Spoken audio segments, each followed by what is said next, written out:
All those things and so much more. Just grab a seat in the chair or the floor. Sit back, relax, recline. While she drops another casual line. You're tuned into Casually Molly with Molly and Bergie. Welcome back to the Casually Molly podcast. Just for those of you who are returning, my name is Molly Ambergy. I am a comedian playwright based here in St. Louis, Missouri. We interview comedians and entertainers each and every other week. But this week, I'm very excited to introduce our next guest. Hey. Hello. How's it going? Hi.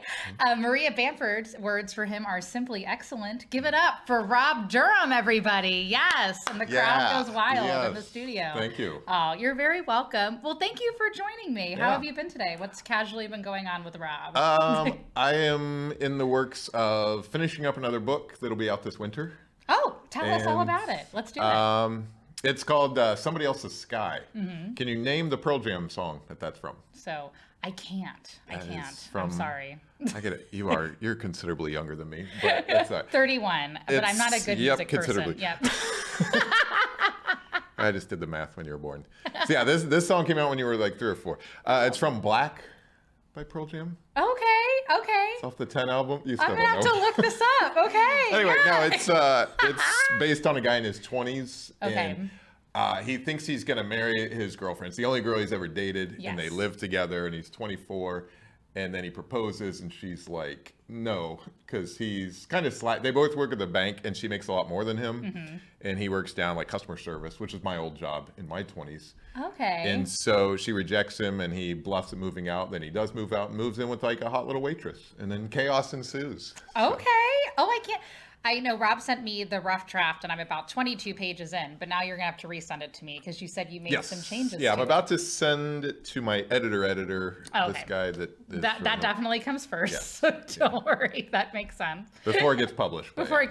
Basically. But, gotcha. I'll be shamelessly plugging it for the next 3 to 5 years. Absolutely. Someone Else's Sky. Everybody look forward to it. It's coming. We'll share it. We'll share your website. We'll share everywhere that you can find it.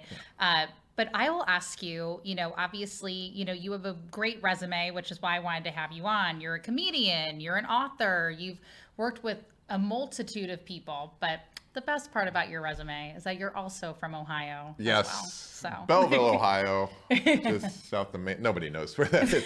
Just up 71, 2.5 hours from Cincinnati, I'd say. Okay, there you go. An hour and a half to Columbus, right? Yes. So another hour. Yeah, not two. My sister and I obviously are both from Cincinnati, but she lived in Dublin, Ohio for a while. Oh, I lived there. That's when I worked at the bank. Oh my gosh. Yeah, that area there. Why don't you tell us a little about your history of how, because we're in St. Louis, and I'd always talk about how I moved from Cincinnati to St. Louis all the time, but what brought you from Ohio to Missouri? My home club got tired of me. The Columbus Funny Bone. They say, your home club is the last one to promote you. Although here, they've been pretty good about that. Oh, yeah. It's not true anymore. Absolutely. But back to, Columbus Funny Bone's still one of the top clubs in the country. And I emceed there and got spoiled, and I got to open for everyone. I'm sure I'll name drop much later. And so a buddy of mine, Jeremy Essig, he moved out here the year before, and he's like, honestly, it's not a bad move, And so I moved out here, and open mics were like Greg Warren, Nikki Glazer, Tommy Johnigan, and I was like, this is a pretty good community of amazing people of open micers. So yeah, and there were several more clubs out here. Sure. Laughs on the Landing, a Fairview Heights Funny Bone, Comedy Forum out in St. Charles. It was all as we reflect on time. And then, so how long have you been in St. Louis then? Since 2005. Okay. So 16 plus years. Found a wife, a teaching career, and Awesome. And she's on this cover, actually, of this book that Rob brought. It said, "Don't do shots with strangers." I told him, I was like, I've actually finished the book that I was reading, so I'm really excited to read this. What should I look forward into this text? That is the all-inclusive guide to all-inclusive vacations. Oh, so, okay. Those of us that are childless can afford these things every once in a while. There we go, it's basically, if you go all-inclusive vacations, which is the way to go, all the vacation hacks, how to find the right resort, when to save money, when to spend money. I just need little this things guide, to look out actually. For, yes. helpful for first time travel. I try, and all the books I write are things I wish I would have known at that age. Oh, so, nice. Well, that leads to my next question. Obviously we just talked about your comedy, where you started, how you moved here to St. Louis. What got you into being a published author? I always like to write. I have an English degree with a creative writing focus, because there were no finals and no classes on Fridays. So it's I'm going to do this in college. And then I think in my 20s, I just blogged and blogged and blogged. I was I'm going to write my memoirs or something. Nobody's cared about what I did in preschool. A live journal. And then it was open mic in 2010. There was this movie. I forget what the name of the movie was. Adam Sandler was a comedian in it. Maybe Seth Rogen or something. Okay. And he became a comedian overnight. And so all of a sudden at open mic, we had 50 to 60 people signing up. Mm-hmm. And now I moved my life from Ohio to St. Louis for comedy. I couldn't even get on an open mic because there were so many people. Yeah. And I'd been here a few years, and I was like, God, they all make the same mistakes. And I was substitute teaching, and this kid was like, what do I need to do the first time I get on stage? And I was like, sorry, I wrote a book. And I wrote this long email. I was like, I should write a book. So Don't Wear Shorts on Stage turns 10 next week. What? Oh my, see, I still haven't read it yet, but I've been told by other comedians in our St. Louis community that it's really well done. It's very helpful. What made you, for people who aren't maybe familiar with comedy, what made you decide on that title? It's just one of the rules we have at open mic at the St. Louis Funny Bone. So it's kind of the last thing they say in the meeting. And I thought there was always, there's 6 versions of the Comedy Bible. And I looked at earlier titles and I was like, this one's kind of catchy. Mm-hmm. And I think it's kind of worked. I think it's worked. I know nothing about marketing or promoting it, but it's done well. All right, there you go. I'm pretty happy about it. Well, I mean, obviously it definitely has, and it's led to, other endeavors you've had as a writer. So what I like about that is, would you describe that book as kind of like a nonfiction book? Yeah. Or more? Okay. Yeah, that's nonfiction. This is nonfiction, and they sell a lot better than fiction. I wrote 2 romance novels that I'm not even going to mention. They're going to be taken off the market. They're like smut novels. Are you kidding me? So No. you've written romance novels? Yeah. I'm so impressed right now. Yeah, those 2, they were about you remember in your quarter life crisis when your friends are like, I'm getting married and buying a house, and you're like, I can't find my socks. And right. you just, I because you're still a comedian. can't. Yeah. So it's about comedians in that, and then here's what inspired that money. I had a buddy. This buddy, he's like, my friend's wife just wrote this erotica thing, and it's #1 on Nook. And she just, she was making thousands. She got I think a $200,000 4-book contract. Okay. And I was like, I can do this. And turns out, no, I can't. But it was fun to write. There were days I was writing 7,000, 8,000 words a day. I have not pinned you, and I don't mean this in a negative way. I would have just never pinned you as a romance novel guy, and so now are they he's like, yeah. I'll tell you off camera. My students, I teach high school, so if I have to use a pen name for this, yes, I'll direct you to them. Absolutely, we'll just do that. It's a secret off air. They're probably terrible, That's but okay. The second one's it's okay. It's not super porny. It's just, I understand. But the newest one, Somebody Else's Sky, is a romance as well. But it's like a guy romance, kind of not. Okay. I don't know. It's from a male point of view, which you don't get that often. That's what I was just about to say. That because my sister, my sister Lauren, she is really into romance novels. She's like, oh, I read Danielle Steele growing up and all this stuff. Yeah. So I was like, you always see it from the women's perspective, though. Yeah. And then Danielle Steele wrote something from a man's perspective that I read, and that was the one that I've seen. But that's really, everybody has their different endeavors and whatnot. And now you're writing a bunch of fiction.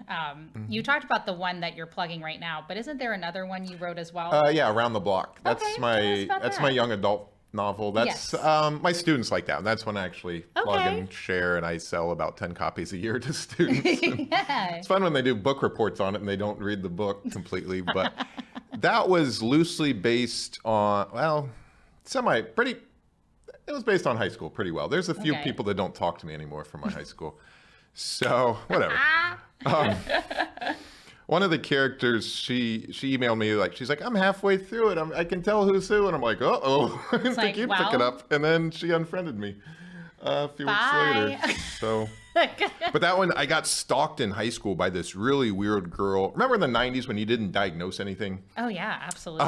Yeah. I don't know what her deal was, but she was unique, as we'd say now. And she was madly in love with me. And I was like this little dork with, crooked teeth and zits. And she, just a social outcast. Yeah. But so she would talk to the popular girls and be like, do you know Robbie? And they'd be like, huh? What? Who? And then they'd come up, they'd be like, she wants to know if you'll go to the dance with her. And I'd be like, no. So I'm this shy little... I'm like so uncomfortable right now thinking about this. So I took that premise with this shy guy that is, stalked by this girl. And then I threw in his love interest, this 6'1" blonde who's a softball pitcher.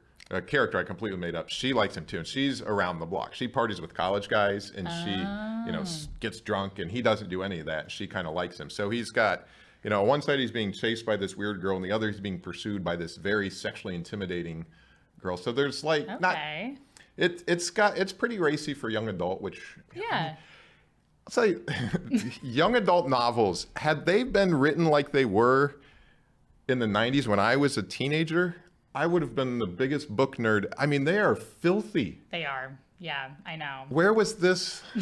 I know. When I was 14. I remember going, it's funny you bring that up because I remember going to Cincinnati because the public library wasn't too far from my house. And I remember picking up Gossip Girl for the first time. Oh. And that was the young adult novels. Because you had like the young adult novels in the teen section, and Gossip Girl was like the big thing. And I remember, I think the reason why it sticks out for me, kind of like how you feel about this, is because it was so different from anything that I read. And I'm like, oh, wow, this is like a little graphic. This is, I think it's just because you've never seen something like that other than, your romance novels and a text like that too. So I understand where you're coming from on that. Yeah, point. I mean, it is our high school library, they're like, speaking at Rockwood School District, they're like, man, no, we can't talk about race. We can't talk about homosexuals. But I'm like, there is porn in half of these books. Why are you not worried about that? Well, speaking this is not the porn part, but speaking of that's coming later. That's coming later in this interview. What made you decide, you're doing comedy, stand up, you're writing books. What did you always want to be a teacher? No, my dad's a teacher and a coach, and I was a substitute teacher at Clayton.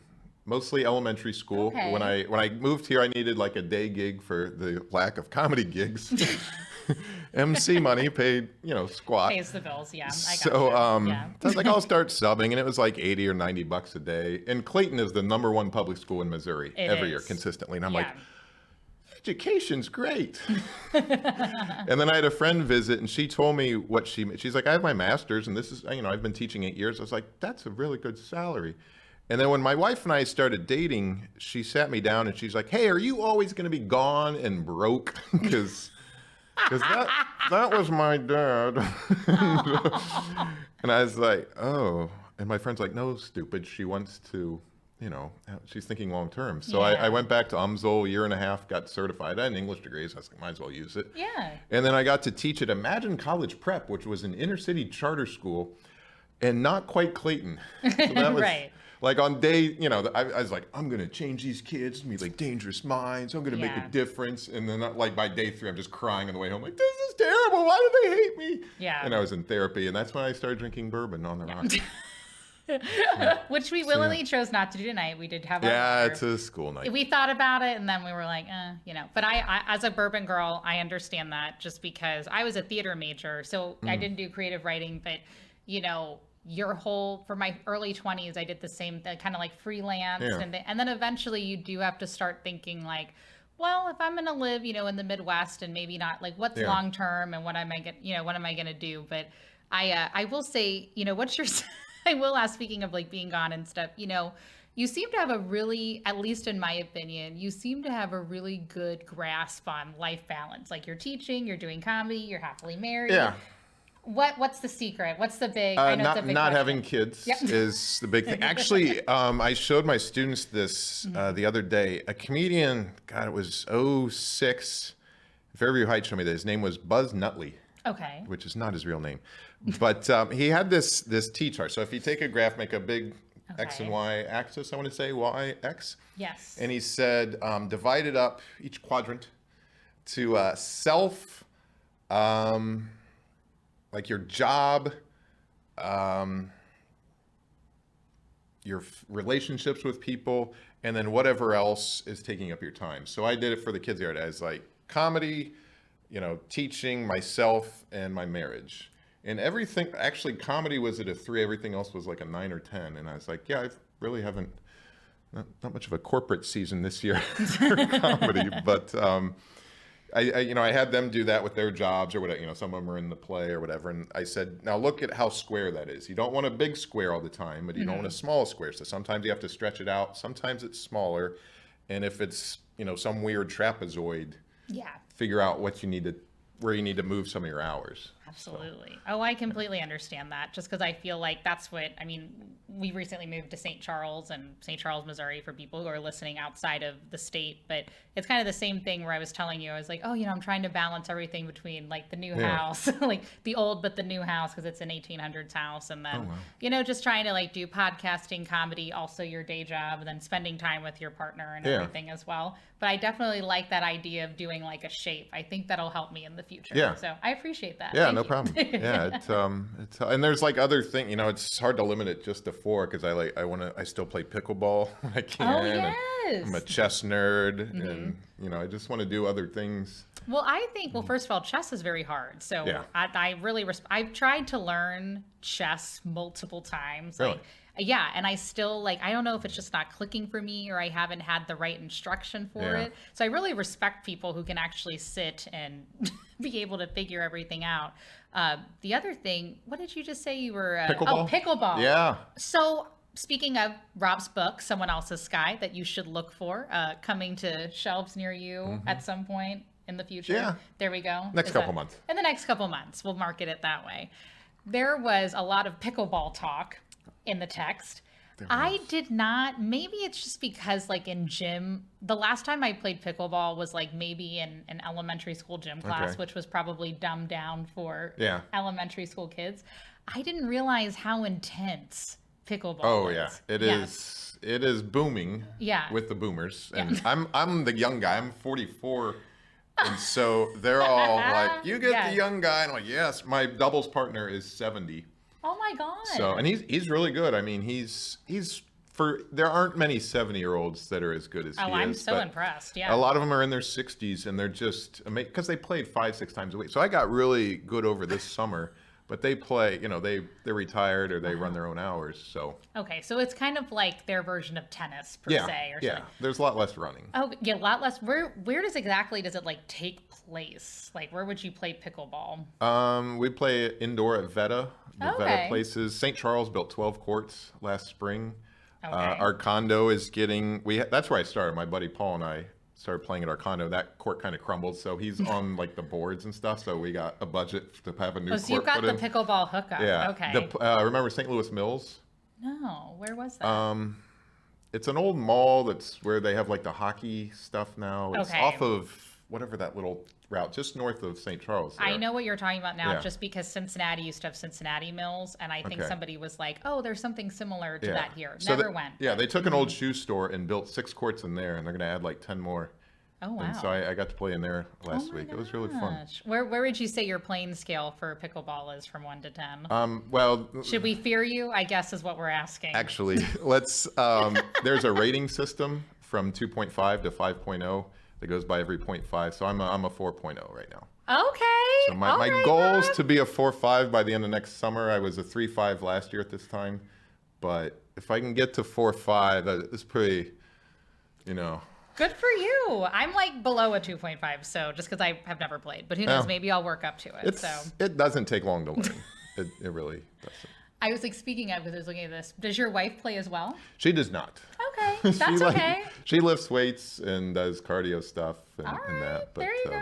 I mean, she's hit around with me a little bit, but Well, that's all right. I know. I talked to this book like she's here. I'm like, she's present. So it's all good. She's always around. Always around. I love it, though. That's probably how Jimmy feels about me. Oh, she's always around. But what I'll ask you, too, there was something. Hold on. Oh, so I was reading your bio on your website, which everybody should check out. Do you want to RobDurhamComedy.com. RobDurhamComedy.com. It's got the graphics of 2006. I want to say that's terrible, but I'm like, come on, nobody uses comedy websites anymore. I haven't updated mine either. Like somebody's like, put your schedule for your shows. That's the only thing you need on there. That's the only reason to have a website is to show that you're legitimate. That's what club owners and managers and people are like, okay, where do they work? And so I've got everything back to, it became a running joke because I kept my archives. I have everything back to 2005. Oh my God.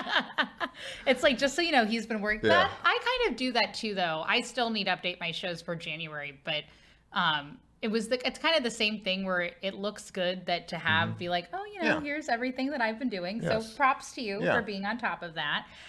What I loved in your bio, and I'll look in my notebook here, it said open for 2 of the 3 uncles from Full House. Tell us a little bit about that. I got to work with Bob Saget, Nick Griffin, who was just in St. Charles. Yes. He got me in at the Cleveland Improv back in, I think it was 2004.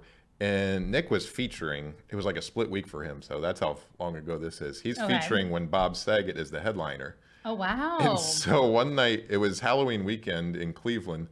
And this guy named Cardo, who was he was the Cleveland morning news guy on TV. He got noticed from one of those dating reality shows, like one of the original ones, like that were on Fox in 2002 or something. And so he's like, if you guys want to hang out after the show, I'm like, yeah, I do. And so he picks us up in a limo. It's me and Bob Saget in a limo and takes us to this club. He's like, we'll go to a couple clubs. I'm like, yeah, this is what I do too. And so I always go in limos. What are we talking about? Yeah, so he pops out. He's fighting with, he's fighting the crowd for us or whatever. And so I'm sitting in the back of the limo. It's probably one of the cooler moments in my life. I have like 3 stories. This is one of them. And Bob is texting, and he's like, huh.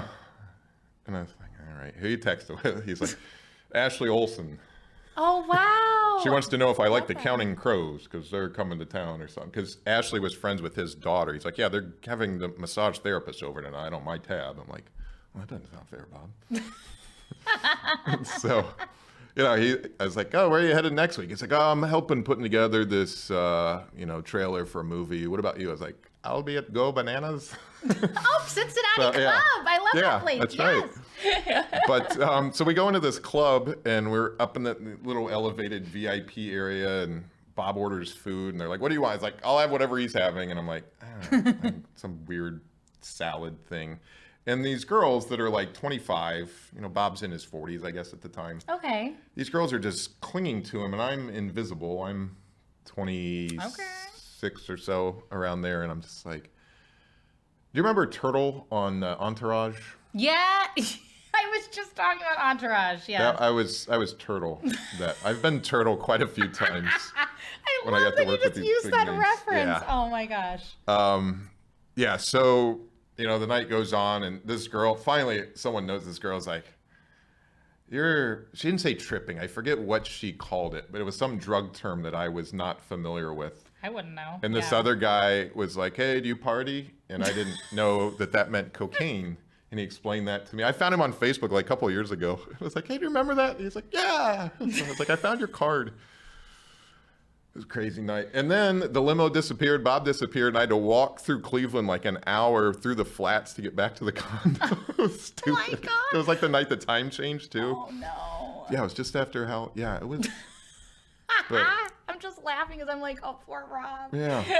This was my life as an MC. This was so much more interesting than like featuring or headlining. Oh my gosh. Well, I mean, I can't tell you any shows I've been to that had a limo. So there you go. That's awesome. Though. There used to be a club in Erie, Pennsylvania called Junior's Last Laugh. And I worked there one time.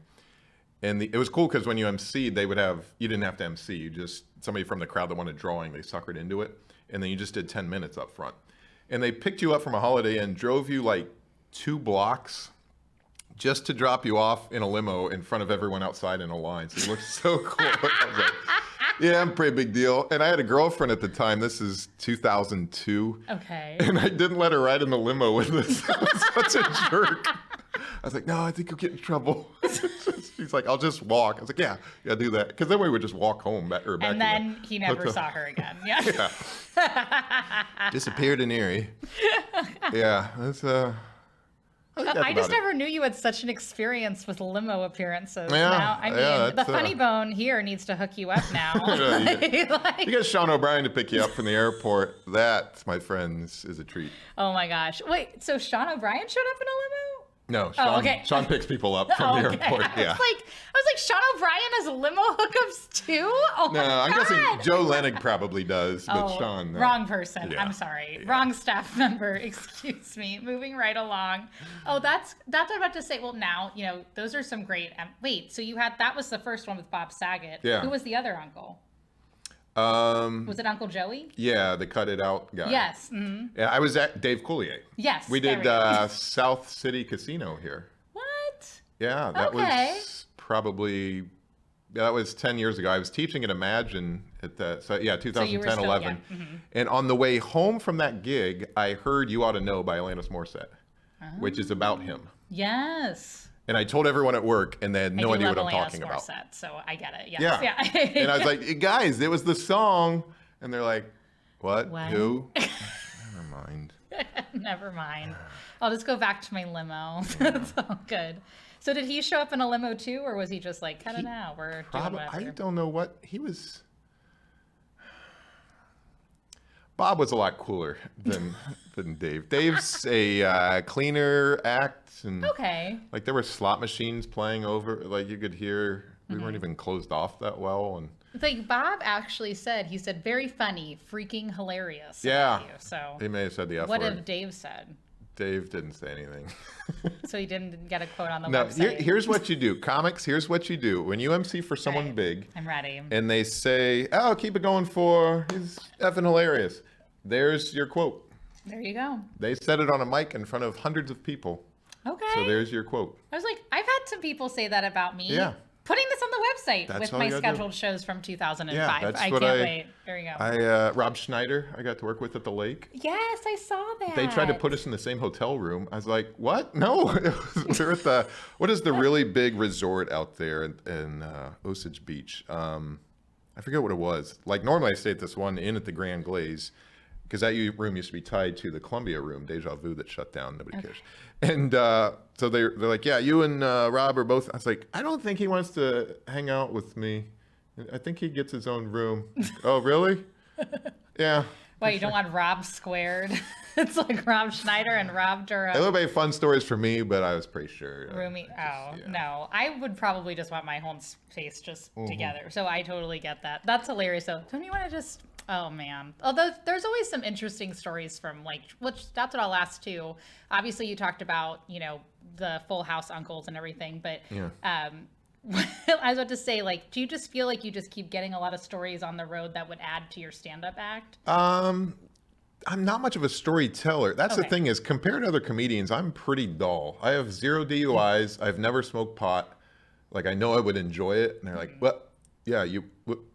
So that's why I don't. And someday maybe, but they're all like, yeah, we were hammered and blacked out and hookers and blah. And I'm just like, I was near some cool people and saw them do fun stuff, but I'm not very wild, but that's okay. It's, I went to a strip club with the Florida Marlins once. That was... See, that's a story, dude. That's a story there. Gary Valentine from King of Queens. He's Kevin James's cousin. I love King of Queens. So yes, I know exactly what you're talking about. We're working at Joker's in Milwaukee, and it's basically the basement of a strip club. A tax write-off, because there's never anyone at Joker's, but the strip club is very packed. So I was like, oh, okay, that's fine. They're like, you want steak? I'm like, yeah, I do. They have Fuji water in the glass. This is great. Yeah.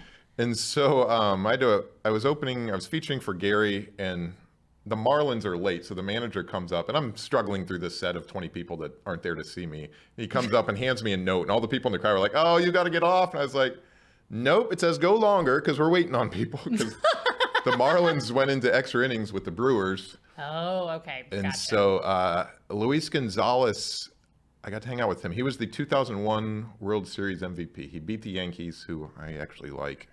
And it crushed me as a 20-something-year-old. But we were all sitting up there, and the dancers could tell right away. I was invisible, I was Turtle, they could tell those guys, probably from the clothes, they were millionaires and I was me. And he's like, oh, if I'm not back in 5 minutes, call the Marines. I'm like, all right, bye, everyone. And didn't see them again. I still love that you keep using the reference turtle because this is like making sense in my. But that's okay. You know, I don't really have a lot of wild stories. I mean, surprise. But the only thing I did once was that when you're a theater major, which a lot of people are like, oh my gosh, you must be like so crazy because you're in theater. And like, there probably are people who fit that stereotype, but a lot of times, like, you have to be at rehearsals early. You have to have lines memorized. Like, it's way harder work than comedy. Oh, yeah. There is a lot. There's a lot of stuff going on. And I think that's why comedy doesn't scare me as much because I went through all this stuff with theater. So being on stage, people are like, aren't you nervous about talking? And I'm like, I mean, no. Sometimes the heckler thing at first with people, I was like, oh, I'm not used to people talking through the fourth wall. Like, why are you being mean? Right. And then even if somebody isn't being mean, it like throws you off. You're like, oh, okay. Like versus when you're in the fourth wall, you're so focused that even if somebody were to do something, you're like, oh, I have no idea. But I went to Amsterdam my junior year of college. Oh. Yeah, which was kind of cool. Yeah. I know, which sounds really bougie, but I got high there because it was legal there. So I was like, oh, it's good here because it's going to be legal, so it'll be fine. But I had a pot brownie to start with. And that was the problem, was that... Oh, yeah, that's double, Oh, yeah, it was my birthday weekend, so I turned 21, and they were like, oh, here's a pot brownie. And I was like, oh, this will be so fun. And then, long story short, it really... I just remember, and you know me, I'm a pretty talkative, like, outgoing person. Yeah. I was so quiet that people thought something was wrong. They were like, are you sad? Like, I was like, oh, I'm fine. I'm just sitting here. And then we went to the red light district. And I was like, I was happy to be high during that. I'm going to be honest. It was a lot to take in. You did like the marijuana equivalent of beer before liquor. Oh. Sounds like. Oh, I did. Yeah. Oh, absolutely. And then the next day, the girls that I was with was the roommate I had there and when I was studying abroad. And they were waking me up. They were like, you wouldn't wake up for like 5 minutes. Like, that's how high I was. I got knocked out and I was in this hostel. And then, of course, like I did learn my lesson because then we went into the Heineken brewery. So I got drunk the next day. I was like, what is wrong with me?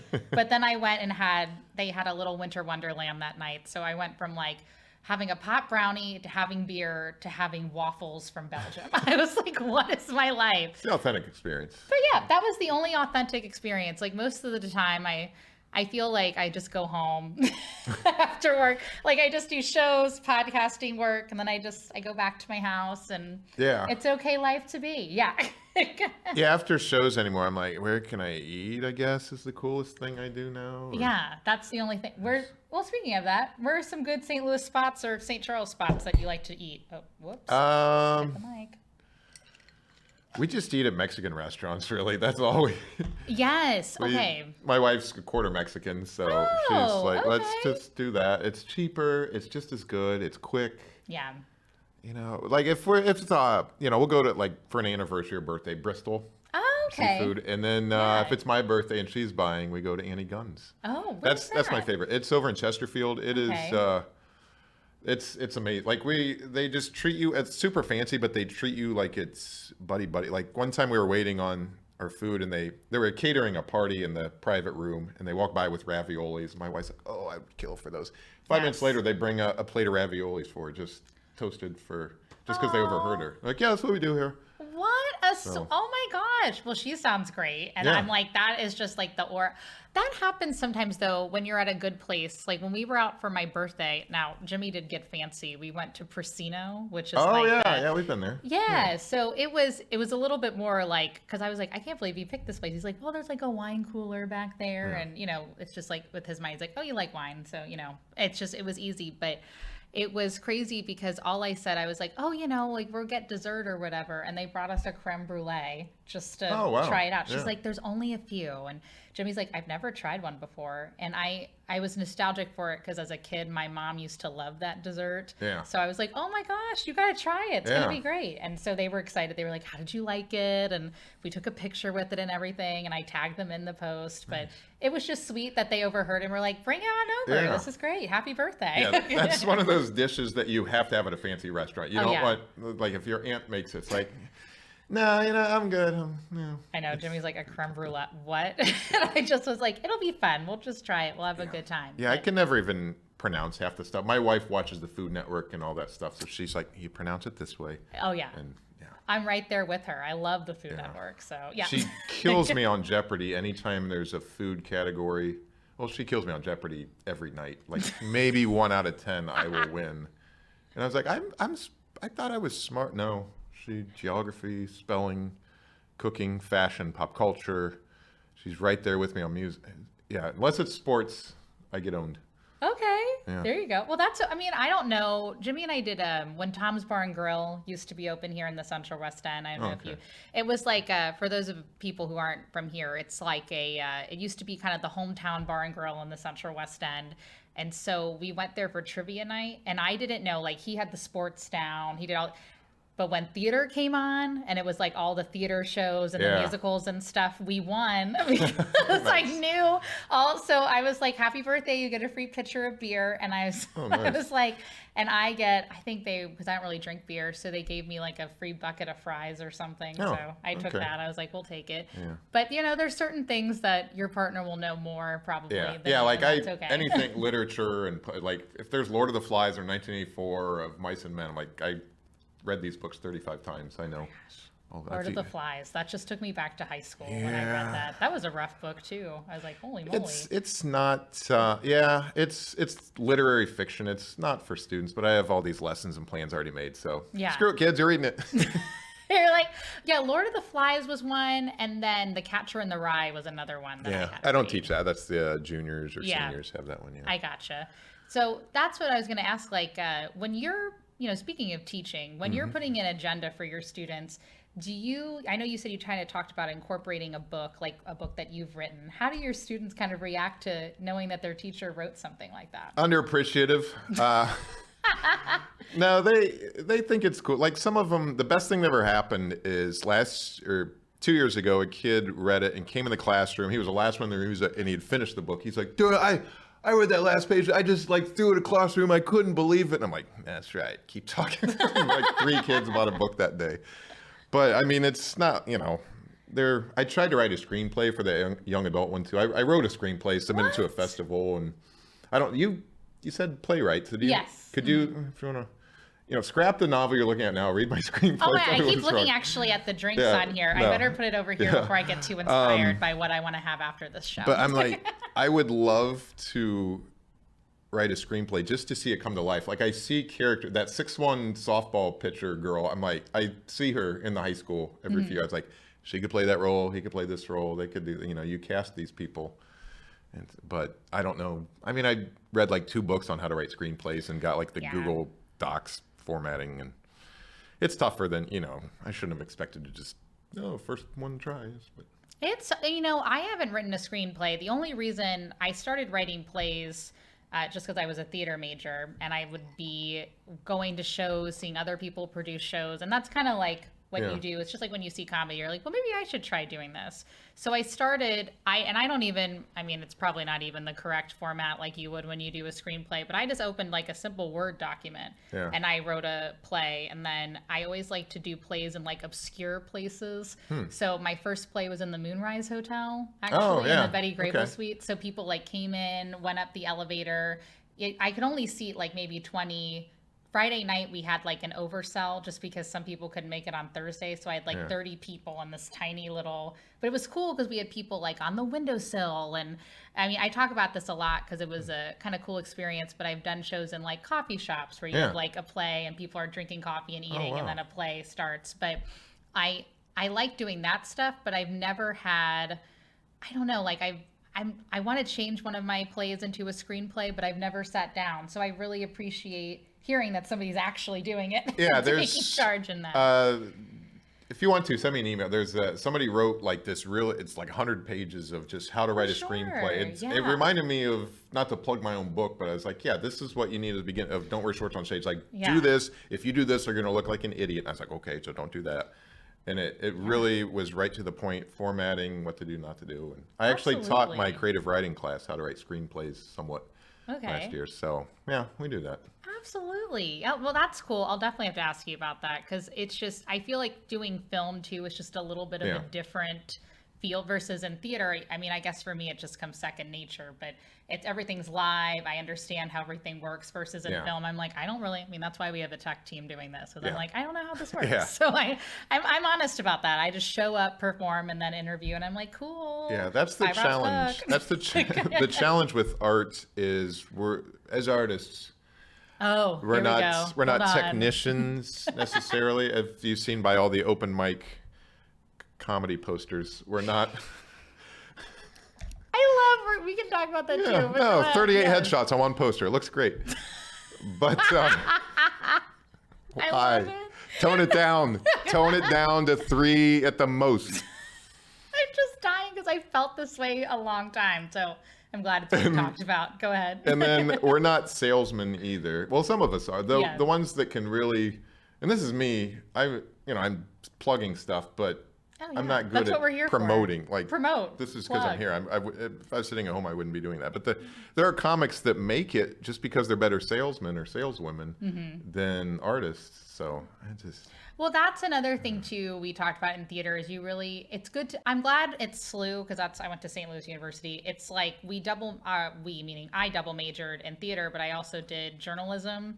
And in theater, the journalism part helped me kind of understand like press releases and writing those. So I know how to write those. And then, you do a lot of social media stuff. And so with practicum and stuff, like marketing the show and, trying to figure out how to, do things like that. But it does take time and effort. So some people are like, I don't want to write a press release. I just want to, but it does take time, and learning that sales part of it and the business side of it is a skill. Like financial stuff, I will say I still am like learning. Like when I did my plays, I always did like a sole proprietor account, which is just, But then, exactly. But then I would have friends who did like 501c3s and nonprofits and stuff. And the paperwork and the amount of work, even just for an LLC too, it's wild. So you really have to, it's almost like being a doctor. Like you really have to want it because it takes so much time and effort to do it. So. Yeah. And I can barely get the part that I'm supposed to know how to do. If you can write, that's the thing is if you can write, you can do so many things, whether it be comedy or books or poetry slams or whatever. But, so I'm trying to relay to my students. I'm like, you guys don't form words on paper at all. But like, but we're viral on TikTok. And some of them are pretty. So you said you're not on TikTok yet. Oh, I just joined it, but I only have like 5 videos. But it does help. I will say what's really nice about TikTok that I didn't realize until I used it. And I don't necessarily have the same amount of time, like, because people are like, it's so addicting, and you do have to. And I mostly just follow like other comedian sets and like a few people I find funny. But the captions and stuff are actually pretty good for being able to. When you have an interview like this, we're talking, we're going back and forth, and TikTok actually is really good about separating who's talking and who's doing what. So, and it's pretty clear. I still go in and edit it, obviously. Like I do take, but it's like 20 minutes of time to edit it. So that way, it's hard to edit on the phone too. Like it just, my eyes are like, I have maybe 2 years left before I need reading glasses. So I'm like trying to fit everything I can in there. But no, there was a former student of mine. She does makeup really well. I looked, as of last year, I haven't even checked, but as of last year, she had like 16,000 subscribers on YouTube. And I want to say probably over 100,000 followers on TikTok, and she does this amazing work. I'll have to follow her. Now I want to see what this is, and for sure. Like she's 20, 21, has done more significant on social media than I've been trying in 20 years. Oh my God. Well, the thing is, social media, I feel like really came to be like I remember in high school, for me at least, Facebook was starting to come out because I was a MySpace girl. I remember I had the music for my page. It was like a big thing. Who was your band on that? Who was your my music? gosh, I think Taylor Swift, because she became famous on MySpace, and so all of us were on board. But there was that. I remember I had like a few rappers, like Notorious B.I.G. I had him on there for a minute because I loved. What about you? The Postal Service. So I don't know that band, but I'm really bad with music. If you ask me about a band, I won't know. Death Cab for Cutie. Oh, I know that. Okay, that's the same singer. Okay. And then he had a female vocalist, and she played some stuff from Rilo Kiley. Oh, okay. So we're not a little super group here. They only did one album, then they did a 10-year reunion a few years ago. Okay, I feel a little bit smarter now. I feel like I know some bands. Okay, I gotta send you some of their stuff. Yeah. To send you stuff. Oh my gosh. I still burn CDs for people. I should have made you. Oh my God. That was my favorite pastime, Rob. You just took me. I used to love burning CDs for my friends. Like I would just go to Radio Shack because it was up the street and they had these like, it was super cheap at the time if you bought like these like weird colored ones, but that was my way of like expressing my love to my friends. I'd be like, what songs do you like? And I would write down what songs they were into, and then I would burn the CD. And if my friend was having like a bad day at school, like I would stick it in her backpack, and she would be, this was before messages, so you went on AIM. She's like, thanks so much for my for my thing. Yeah, AIM, as Meredith Hopping says, you're hip to it. I would hate it when people would make me like a mixtape or a mix CD and be like, here, and I'd be like, oh, Brown Eyed Girl, cool, never heard that before. And it's just like, no, you're trying to expose them to new music. That's the point of it. I'm gonna open up with Placebo, Pure Morning. That was my number one. That was my go-to one track. For MySpace or just for the go-to? For everybody's for everything. CD. Yeah. Gotcha. Just some nice alt stuff. I got my Modest Mouse shirt on here. Oh, now I see it. Yeah, I'm wearing. It's Spirit Week, so they're like, you can wear Candy Cane stuff. I was like, I'm gonna wear all my Modest Mouse stuff this week. It looks a little Candy Cane-esque, you know. There you go. I'm obsessed with this band still. It's well over a decade of obsession. I met the lead singer twice and completely geek out when I. So did he show up in a limo too? He did not. No, but someday. Here's what happened with him. They toured this summer. I went by myself. I've seen him 11 times, 8 times by myself. I'm that guy. I don't care. I love that though. That's great. And so I drove to Indianapolis the first night because they were in Columbus. I was like, I'll go see my family. And then they booked Indianapolis the night before that. I was like, I'll go to that on my way to that. Yeah. And so I met him after Indianapolis, and I always use, if you look inside that book, I always use Modest Mouse quotes as the epigram. Hold on, we're looking. Like again, I was looking at the drinks in the front, so now I got to actually open up the book. Give me 1 second. One more. One more. There we go.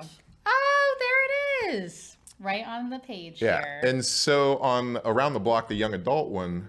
He's a track runner, and I found this lyric that worked perfectly. It's so I took off running at the greatest speed. I didn't bother looking to either side of me. I just didn't see what was really going on. Okay. Isaac Brock in there, and so it was back. They were like, he can't come out because of COVID. I was like, he's coming out. The bus is right there. So he's like, I'll take your stuff back. So the guy signed, took it back to have him sign. He's like, show him that I use this. He's like, all right. So Isaac signed it.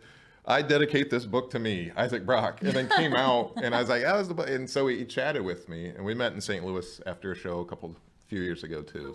Wow, so you've kind of created a nice friendship. Yeah, we're pretty much best friends.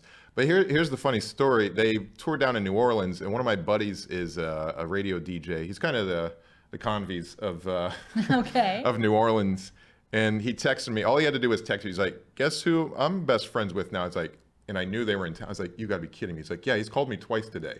Aww. It's like, why did I not live your life to be Isaac's friend? He's like, thinks I'm really funny. He's gonna send me all these albums and stuff. Said go visit him in Hawaii when we're out there this winter. I was like, no, he was supposed to be my best friend because that's like you would love to be friends with Taylor Swift, right? Would that be absolutely. This is I'm a Swiftie. I've at least got to meet him twice, but like when you idolize someone, you just want them to, And he got that. And I'm 44 and I shouldn't be thinking like this, but I do. Oh, and he'll send me like screenshots of their conversations on text. I'm like, oh.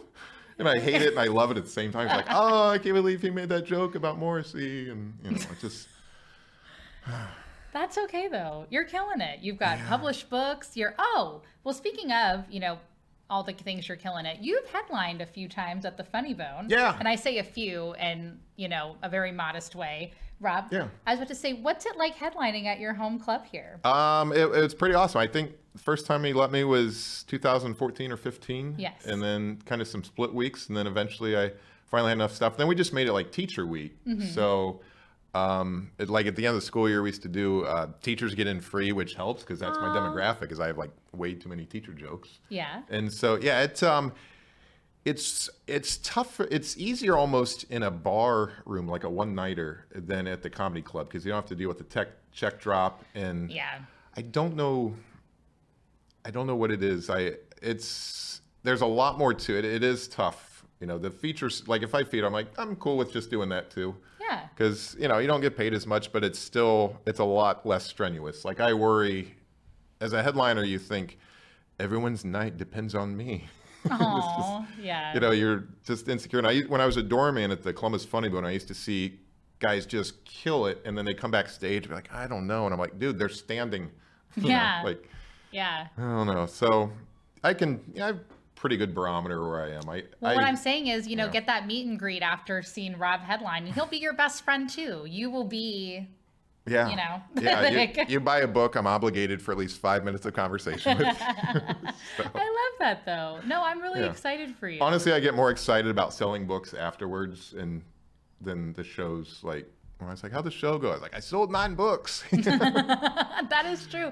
Because I remember when I was first starting to go to the Funny Bone, I remember talking to you one time at the bar. We were both buying drinks. I was like, how did your show go? And I think that was your response. You're like, well, I sold a few books. And I was like, okay, yeah. It's been, this last year's been tougher because I'm tired of my act. I've written more, but it's the stuff I worked on over the summer. It's like where I want it to be here. It's still right there. And I had the worst show of my life, January 20th of this year. I was just about to ask you that because I read your blog post about that. What happened? It was a second show Friday, which is typically the toughest show all week. Yes. And we used to do midnight shows on Saturday. Somebody told me about this. But second show Friday, because they've been drinking all day, they're tired, they didn't lay around. And Reggie Edwards went up and killed it for 10 minutes. Sure. And just crushed and kind of buried me. Ronaldo was in the back, and I whispered, I go, Ronaldo, I didn't really expect to have to work this hard this show. I didn't really want to, And I went up there. I did, I was all right the first few minutes through my strong stuff, but they started heckling and things. And I had taught all day, and I teach at Marquette, and the table from Lafayette, who's our rival, just kept, Marquette sucks, and all. I'm like, yeah, this isn't high school football. I don't care. And it seemed like the check drop it felt like it was forever. And and I just couldn't get them going, and I was like, oh my God, this hasn't happened in a long time. And I was like, was that the light? And Matt's like, yes. I was like, okay. Yes. And so the next day, I went back out and because Patty joked, she's like, what'd you do to those people? And I was like, I don't know what happened. And I was a little rusty, but it was just the perfect storm of things, it happens, I guess. And so Matt was like, so you're aware? I was like, yes, Matt, that was the worst show of my career. He's like, so you're aware? I was like, yes, I definitely. He's like, you maybe could have done this. And we talked about, what to do. And I was like, I might as well blog about it because everybody's going to talk. Oh, no. Rob got buried.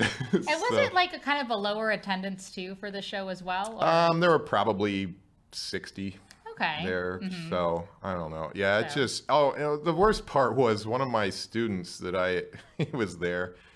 And it's the only time he's ever seen. That's happened twice. I've been buried twice there. Another time was one of Max's showcases. And he had these 2 guys that were just touring around, and I think they were from New York or Chicago or something.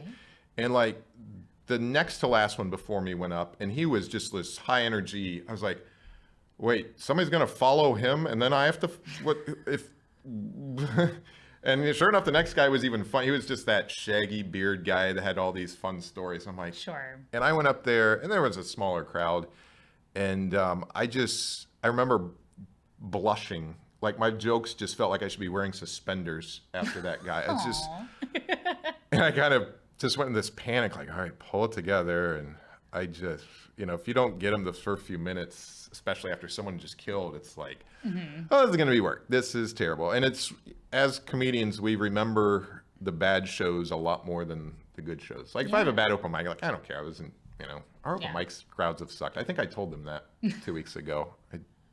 Not professional, but whatever. But, I remember some good shows, but it's like you remember the bad ones. And I was like, okay, now I'm like... Yeah, that's life, though. You know? Oh, sorry, go ahead. I interrupted. No, I could understand, though, those headliners in Columbus that, they no longer... you have to hold a really high bar to yourself or else you look delusional. And remind me of another fun name-dropping story. Bobcat. Oh, okay. Yes. We worked together in Cleveland as well. Oh, wow. I think again with Nick Griffin. And hey. Between sets, he had his reading glasses on and he's just reading a book. His legs are crossed. That old man pose. And he's like, sorry, I'm not much fun. This is me. You'll understand someday. And I was like, yeah, reading between. And then I noticed years ago, I started reading between shows. And then I got to work with him a few years ago, and I was like, Bob, I got to show you this part of my book where I mentioned this. I was like, it's coming. He's like, oh, cool. It's got full circle. You predicted it. I understand now. I like that, though. I remember I hosted for Nimesh Patel at Helium Comedy Club, and we had a little bit of time in between shows. And so there were a few articles I wanted to catch up on. So I sat in the green room because, sometimes headliners, he had his earphones in. He was kind of getting ready for some stuff. And I was like, oh, this gives me a good time to catch up on an article. And I was like, wow, I'm not very exciting, but it's okay. I love reading, though. That's why, again, speaking of your book, Someone Else's Sky, which we should look forward to in the next couple of months. I do enjoy reading, but I also enjoy audiobooks. Were you, or maybe have you, or are you considering doing maybe an audio version of your books? I've thought about it. It's like the cheap route with $600 to $800. Okay. And it's like, that's a tax write-off. I'm considering doing a second edition of Don't Wear Shorts on Stage. Oh, really? It's not going to be fun though, but there's some things that need updated in there. It's got a handful of typos. I misspelled Bob Saget's name. And plus, I had never headlined when I wrote that. Sure. Which people are like, why did you write well, it's for beginners. Shut up. But I could add a lot more. All those blogs I wrote and everything. So maybe if I do that, I could do an audiobook. But I'm like, it's kind of like a reference, or I don't know. I'm not an audiobook. I've listened to Animal Farm and what was the second Hunger Games book? Those are the only two books I've ever... Yeah, I haven't done a lot either, but I do find it interesting. I think it's just easier when you're in the car. I listen to more of podcasts because I enjoy hearing comedy podcasts with comedians going back and forth. But I've been told by people that it's a little bit easier when you're driving. I have the time at night. I work until 6, and then after a mic, sometimes if I don't want to watch TV, I'll read, and it's a little bit easier for me because I like that tangibility of holding something. But I also respect my friends who are like, oh, I've got crazy hours, but putting on an audiobook or just having it on my phone might be a little bit easier. Yeah, I think I may look into it and see if there's got to be a way. It's just that, what it might be too is a good self-promotion thing too. Yeah. Be like, oh, hey. But, who am I? I'm not Rob Saget. So. No, I think there are people that'll be like, I'm not reading a book. But there are people that could at least convince themselves that I'll listen to an audiobook. Even if they don't, at least they buy it. So it may be worth it. Just for that. Just, just another more dollars in your pocket. Yeah. Yeah, we'll see. We'll see what happens. Yeah. We'll see. People are like, just read your own. I'm like, no, you can't just, you have to have equipment in the studio. And I suck at reading sometimes. There are mornings where we were going through Animal Farm and I just stumble on words and I'm like, I'm not like your other teachers. I get it. And then some days I get into it and I make voices and stuff and do silly things, but which they just stare at. I'm like, I make voices for you guys and you just stare at me like. It's like, come on, the man's trying here. Yeah. So. Should hear my green eggs and ham to fourth graders. It is. That's funny that you should mention that because I went on a mission trip in college and one of the things was we went to West Virginia and they have a lot of, goodness, there are different like little Head Starts or something. It's like a little school and some of the neighborhoods that are in there. And so what we did was we split off. Some of them could go to the school, like some of us went to the school, so that was me, and then other people went and did like home rehab and stuff. I obviously got chosen to go to the schools because we had to reenact Dr. Seuss. Oh, wow. And because I was the theater major, if you go into my Facebook, then like the depths of where there's definitely, I was thing 1, I think, and I had this like white face paint and stuff, but I also had to read Green Eggs and Ham, but I was told that I did great. So it's fun. According to 4-year-old Matthew, he was like, good. Do you know the reason? Do you know the Matthew gives 2 thumbs up. I thought literally, good. I was like, okay. Thanks. Do you know the reason Dr. Seuss wrote that book? No. It was a challenge from one of his friends to use 50 words or less in our vocabulary. So that's why you get all the repetition of those words. Oh, wow. Sam I am and all that. Yeah. Okay, you just... Rob being a teacher, even in studio, English it's like geek it's your stuff. job or something, you know? Yeah, I like to read the kids The Giving Tree, too. And I get, like, choked up at the end. They're like, oh, God. Rob, that was... Okay, so I love Shel Silverstein. Yeah. That was my, again, first grade, you had to pick a book to read. And so I picked The Giving Tree, and somebody started talking during my moment of sitting. And I went, I'm still speaking. Your first heckler.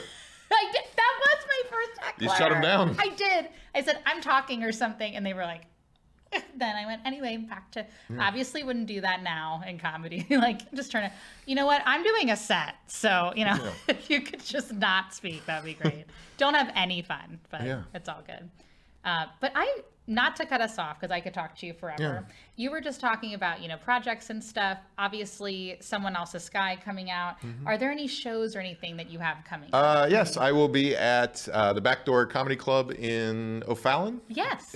January 27th and 28th. Okay. That's the Friday, Saturday, I believe. Yes. That is the week before the Super Bowl, so there's no football on that week. There's nothing to do. Come on out. I don't know who I'm working with yet, but that club is fun. It's a good time. Yeah, good time. Yeah, shout out to Backdoor Comedy and Events. That'll be fun. I'll have to come out, so that'll be fun. And then book-wise, again, Someone Else's Sky. And then, do you want to plug your website really quickly again? Yeah, robdurhamcomedy.com, and check for Around the Block. I'm not doing the smut novels. Don't Wear Shorts on Stage. Available on Amazon. Sounds good. Yeah. I'm excited. And don't worry, if people are watching or listening in your earphones, in the description, I'll make sure to share Rob's website and all the places that you can find Rob Durham comedy. Again, thank you for tuning in to the Casually Molly podcast. Just do me a solid, follow us at the Casually Molly podcast. And then, of course, you can always check out our website. Casually Molly can be found on all streaming services. Rob, what we always do at the end of the podcast, we always say, what are you going to casually do now that our episode has ended? I'm going to go with something a little more original than drink, because that's got to be the go-to, right? Yeah, most of the time, eating or drinking. So those are the... I'm going to dress casually all week at work, because it's the week before break. So okay. Jeans it is, every day. Jeans it is. Casually in jeans. I love this with Rob Durham. This is good. All right. Well, bye, everybody. Thank you for tuning in. Thanks for having me. Oh, of course. Not a problem.